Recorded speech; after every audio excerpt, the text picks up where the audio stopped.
Assalamualaikum warahmatullahi wabarakatuh. Para hadirin, terutama para santri, para jamaah pengajian saya, dan para donatur yang telah mendonasikan baik hartanya, baik sarannya, baik keringatnya, baik tenaganya untuk pondok pesantren saya. Alhamdulillah malam ini saya kedatangan tamu namanya Bapak Muid bin Rasim. Kebetulan dia ini tinggal di dekat dengan pondok pesantren saya, satu kampung seperti itu. Dan beliau ini, Bang Muid ini adalah tukang atau pesuruh yang merobohkan majelis dan pondok pesantren saya, kayak begitu. Kenapa beliau bisa berani seperti itu membongkar majelis pondok pesantren itu?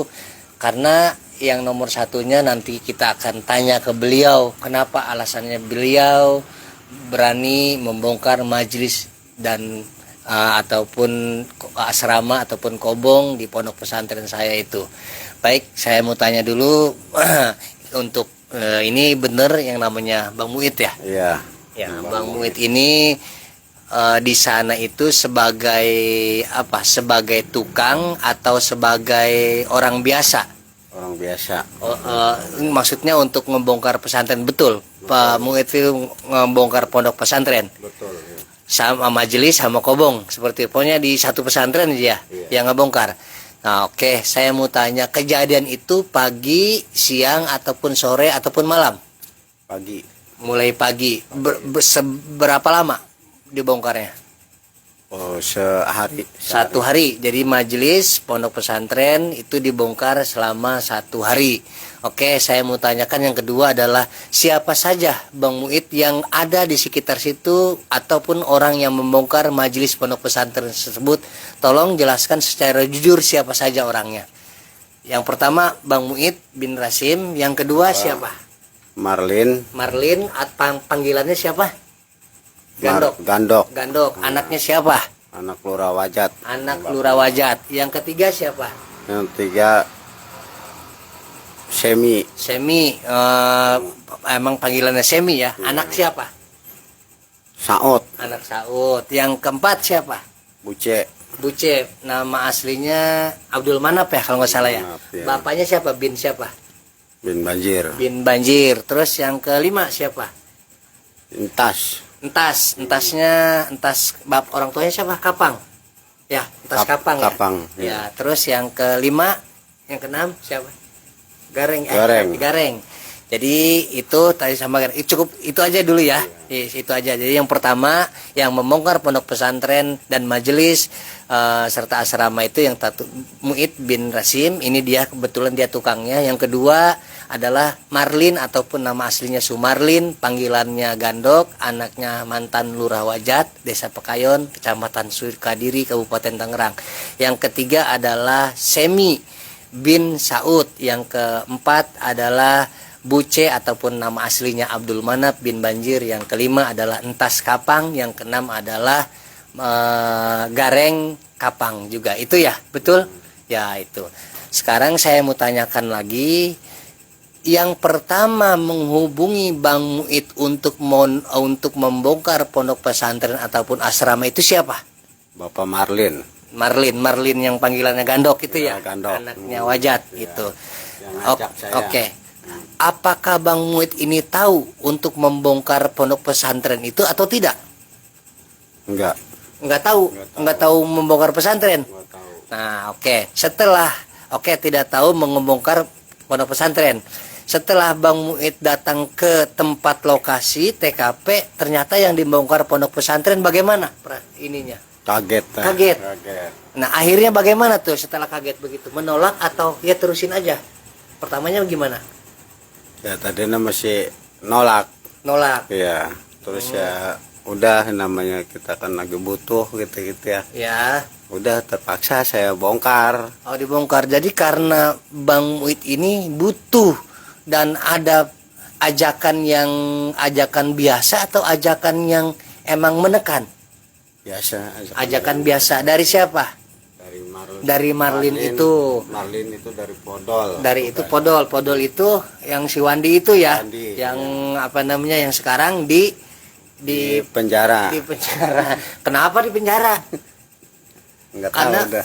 bukan di penjara, sekarang lagi di pesantren. Ya, karena dulunya dia juga ngebongkar pesantren. Jadi alhamdulillah gitu ya kan. Ngebongkar pesantren, sekarang langsung dipondokin pesantren. Nih, maaf saudara-saudara, biar tidak salah paham dan tidak ada pemahaman yang salah. Jadi, beliau ini bukan kata orang, bukan kata siapa-siapa, bukan hanya halusinasi, bukan hanya isu, bukan hanya gosip, tapi beliau yang menyaksikan karena beliau adalah tukang ataupun yang membongkar pondok pesantren majelis tersebut. Ya betul kan? Betul, seperti itu. Ketika Anda membongkar pondok pesantren, apakah karena disuruh dengan yang namanya Wandi, itu hati Anda biasa aja ataupun bagaimana perasaan? Biasa aja. Biasa aja. Nah, ketika lagi ngebongkar pesantren, apakah ada yang melarang atau tidak? Misalnya lagi ngebongkar nih, terus ada yang melarang atau tidak? Ada. Ada. Iya. Oh, ternyata ada. Ketika dia lagi ngebongkar pesantren, majelis yang begitu besar, ukuran 11 kali 11 meter, ternyata dia ada yang larang. Maaf, tolong sebutkan siapa yang ngelarang namanya? Bapak Awal. Oh, Awal. Oke, Awal itu kan padahal sama saya dulu itu sebagai adik kakak, sama Wandi juga adik kakak. Kok kenapa ngelarang? Tadi kan katanya adiknya yang namanya Wandi nyuruh untuk ngebongkar. Tapi kenapa Awal bisa melarang begitu? Nggak tahu dah masalah ke situ mah. Terjadi keributan nggak tuh antara Wandi sama Awal? Pas waktu dilarang gimana? Waktu dilarang katanya? Tahu dah itu mah masalah dia keluarga berdua. Enggak, gitu. Maksudnya lagi ngelarangnya gimana tuh? Cara ngelarangnya? Awal itu gimana ngelarangnya? Suruh turun aja, jangan dibongkar dulu. Oh, suruh turun aja, jangan dibongkar dulu katanya. Ya kan biar sama-sama enak ngomong dulu sama yang punya pesantrennya. Oke, jadi klarifikasinya begini kesimpulannya. Jadi ketika dia membongkar majelis, dia disuruh turun dulu, disuruh turun paksa ya sama Awal. Karena apa? Harus ngomong dulu sama pemilik pondok pesantren. Maaf sekali lagi para pemirsa, saya yang pimpinan pondok pesantrennya. Saya tidak mengetahui apa-apa, tidak tahu rapatnya, karena itu adalah tanah warisan yang mereka rebutkan. Harusnya yang namanya tanah warisan secara undang-undang negara dan secara undang-undang pemerintah, kalau salah satu ahli waris tidak hadir di dalam rapat itu, maka tidak sah. Betul tidak? Betul. Betul. Ini tahu pernah kejadian nggak? Pernah tuh, nggak boleh. Dia dilarang sama Awal, suruh turun, akhirnya turun nggak? Turun. Akhirnya turun katanya. Nah setelah turun ini akhirnya terjadi percekcokan nggak antara Awal sama Wandi, debat? Rame juga. Rame juga sih. Tuh, jadi katanya antara Wandi sama Awal, padahal dia adik kakak. Masa adeknya yang suruh ngebongkar, kakaknya suruh turun, kan lucu. Ini satu lucu, yang gitu kan. Jadi berarti ini adalah kebohongan, betul.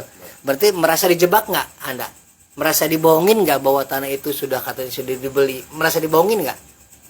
Merasa juga sih Iya. dibohongin mah. Ya, katanya benar, merasa juga. Merasanya kenapa? Karena kenapa tanah udah dibeli, kok ngebongkar pondok pesantren ini disuruh turun, kan satu hal yang lucu. Jadi sekali lagi para pemirsa semuanya, biar mengklarifikasi terutama di daerah Pekayon, Kecamatan Sukadiri, Kabupaten Tangerang, ini terjadi ada bahasa yang begini bahwa tanah tersebut sudah dibeli. Oke, dibelinya sama siapa? Uang dari mana? Saya mau tanya. Terus yang ketiga, sertifikatnya mana? Suratnya mana? Kapan dimusyawarahinnya? Maaf. Segala sesuatu pun harus sesuai dengan koridor hukum, koridor adat, koridor negara. Kita harus menghormati negara. Negara ataupun aparat lainnya tidak akan bertindak kalau sesuai dengan koridor. Nah, yang saya anehkan, ini kok tempat ibadah. Oke, kalau memang itu tanah warisan, ayo kita kumpul. Harus kumpul semua dong. Jangan saya misalnya diundang ketika saya membuat surat kuasa kepada Haji Sambas yang di Rawakidang ini, dan sudah diminta 2 kali, entah berapa kali oleh mama saya pribadi suruh datang ke sana, ternyata yang di sana nggak ada yang hadir. Yang hadir cuma beberapa orang, Sukwan, Juju, Ayah, itu doang. Yang lainnya kemana? Kan ini satu hal kebohongan, gitu kan. Maka di situ. Jadi yang bikin masyarakat satu desa itu percaya bahwa tanah itu sudah dibeli sama katanya yang namanya Wandi Podol yang sekarang menjadi santri di pondok pesantren apa? Serah. Kayak begitu ya. Maaf, ini satu kebohongan. Jadi kita sudah bisa tahu mana yang benar, mana yang tidak benar, mana yang salah dan mana yang disalahkan. Jadi tidak usah kita percaya dengan kepada orang-orang yang artinya yang menipu dengan berkedok sebagai pemimpin menipu. Jadi di sini pun ternyata tukangnya sendiri sudah mengklarifikasi, sudah menyatakan kejujurannya, dan dia juga akhirnya datang ke saya. Kenapa? Karena ingin meminta maaf karena ketidaktahuan dia masalah kronologi tanah pondok pesantren tersebut yang katanya sudah dibeli. Padahal yang bingungnya ketika kobongnya asrama ataupun majelisnya dibongkar, kok kenapa kakaknya yang satu lagi nggak boleh marah-marah? Katanya lucu.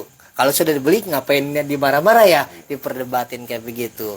Maka alhamdulillah, mudah-mudahan masyarakat, para santri, para jamaah, para donatur bisa mengerti akan kejadian ini yang sebenarnya. Saksinya dari dia yang tahu bahwa ini adalah yang membongkar pondok pesantren kami ini yang ada di lingkungan situ adalah yang pertama Bapak Muid bin Rasim, yang kedua adalah Sumarlin ataupun Marlin Gandok bin Masjad, yang ketiga adalah Semi bin Saud, yang keempat Buce atau nama aslinya Abdul Manap bin Banjir, yang kelima adalah Gareng Gareng Kapang, dan yang keenam adalah Entas Kapang. Itulah orang-orang yang artinya membongkar pondok pesantren dan majelis dan sekitarnya.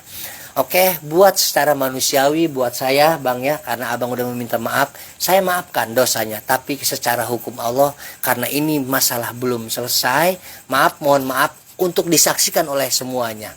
Saya keamanatan oleh yang pertama dari orang tua saya, almarhum Bapak Haji Awang bin Haji Rasan. Ketika itu anak santri belajar di tahun 2001-2002an, belajar ngaji, tidurnya di garasi mobil. Orang tua saya bilang, "Din, tolong bikinin kobong buat anak-anak daripada tidur di garasi mobil." Begitu. Gua cuma minta dua. Yang pertama buat kuburan gua, yang kedua buat kuburan mama lu. Memang secara tidak tertulis, memang tidak secara terekam, tapi secara amanat, secara lisan kepada saya dan disaksikan oleh beberapa santri tersebut. Oke, akhirnya dibuat pondok pesantren itu sekitar tahun 2010-2011. Yang pertama membuat pondok pesantren itu adalah uak saya, yaitu kakaknya dari mama saya, namanya Masjid bin Jamari. Dengan modal satu batu, dia keliling-keliling ke temen-temennya seperti Bang Murta, Wa Anggu, Bang Rasim juga, gitu kan, kolekan. Yang lucunya pesantren ini dari tahun 2011-2012 itu berjalan lama. Itu bukan setahun 2 tahun. Kenapa ketika ada banjirnya itu pesantren tidak berani dirubuhkan kayak begitu? Ternyata kita punya data, punya fakta. Di saya alhamdulillah ada 243 file dari rekaman, dari video, dari orang yang bersangkutan sudah lengkap. Insya Allah akan saya hadapi apapun, karena saya tidak akan bicara, biar nanti yang membuktikan adalah video. Ternyata ini sudah direncanakan, ternyata ini sudah ini kan yang menguasai tanah tersebut siapa, nanti sudah ada lengkap kayak begitu. Jadi buat masyarakat khususnya daerah sekitar ke Pekayon, Kecamatan Sukadiri, Kabupaten Tangerang, jangan tertipu oleh yang berkedok seperti seorang pemimpin, padahal hatinya tidak seorang pemimpin. Pemerintah, aparat negara, kepolisian, siapapun itu tidak akan memberikan hukuman kalau beliau tidak bersalah. Nomor 1 itu. Makanya saya dukung untuk pemerintahan Desa Pekayon, saya dukung untuk aparat kepolisian, saya dukung untuk pemerintah negara demi negara kesatuan Republik Indonesia. Karena ini adalah negara hukum, maka hukumlah yang berlaku, bukan hukum secara manusiawi hanya untuk sekelompok tertentu, tapi hukum untuk semua, baik yang rendah, baik menengah, baik yang atas, semua sama. Seperti itu. Jadi yang terakhir yang dia akan ucapkan ini permintaan maaf ya, Bang Muid ya, permintaan maaf karena dia ini merasa yang pertama dijebak. Betul nggak Anda dijebak karena tidak tahu ya kan? Nggak tahu. Iya, berarti dijebak, terutama yang pertama ngasih tahu itu ya, yang ngundang siapa tadi, si Bapak Marlin. Tuh sekali lagi dia itu merasa dibohongin seperti itu. Oke, biar ini masalah sudah klarifikasi. Jadi selama ini perdebatan kayak gimana. Saya kenapa harus bicara sekarang? Karena saya tidak memikirkan lagi. Artinya tidak memikirkan lagi, biarlah Allah yang akan menghukum orang-orang tersebut. Apa yang jadinya sekarang dan saat ini, itulah kehebatan Allah. Saya terima kasih sekalian buat teman-teman saya, buat saudara-saudara saya, maupun siapapun orang yang selalu mendukung. Yang benar itu benar, yang salah itu salah. Kalau kita menanam padi pasti jadi rumput, tapi kalau kita menanam rumput belum tentu jadi padi. Kalau kita menanam cabai pasti bakal jadi cabai. Kalau kita menanam padi pasti jadi padi. Kalau kita pernah berbuat baik pasti dibalas dengan kebaikan. Tapi kalau kita pernah salah, apalagi salah terhadap tempat ibadah, insya Allah Allah akan beri karma ajab seterusnya. Terima kasih buat saya, terima kasih juga buat Bang Muid. Mudah-mudahan Bang Muid panjang umur, sehat, banyak rezekinya, punya anak-anak yang soleh. Insya Allah mudah-mudahan besok ataupun tahun besok menjadi orang yang ada, orang yang kaya. Amin ya Allah ya Rabbal alamin. Jazakumullah ahsanal jazaa. Wassalamualaikum warahmatullahi wabarakatuh.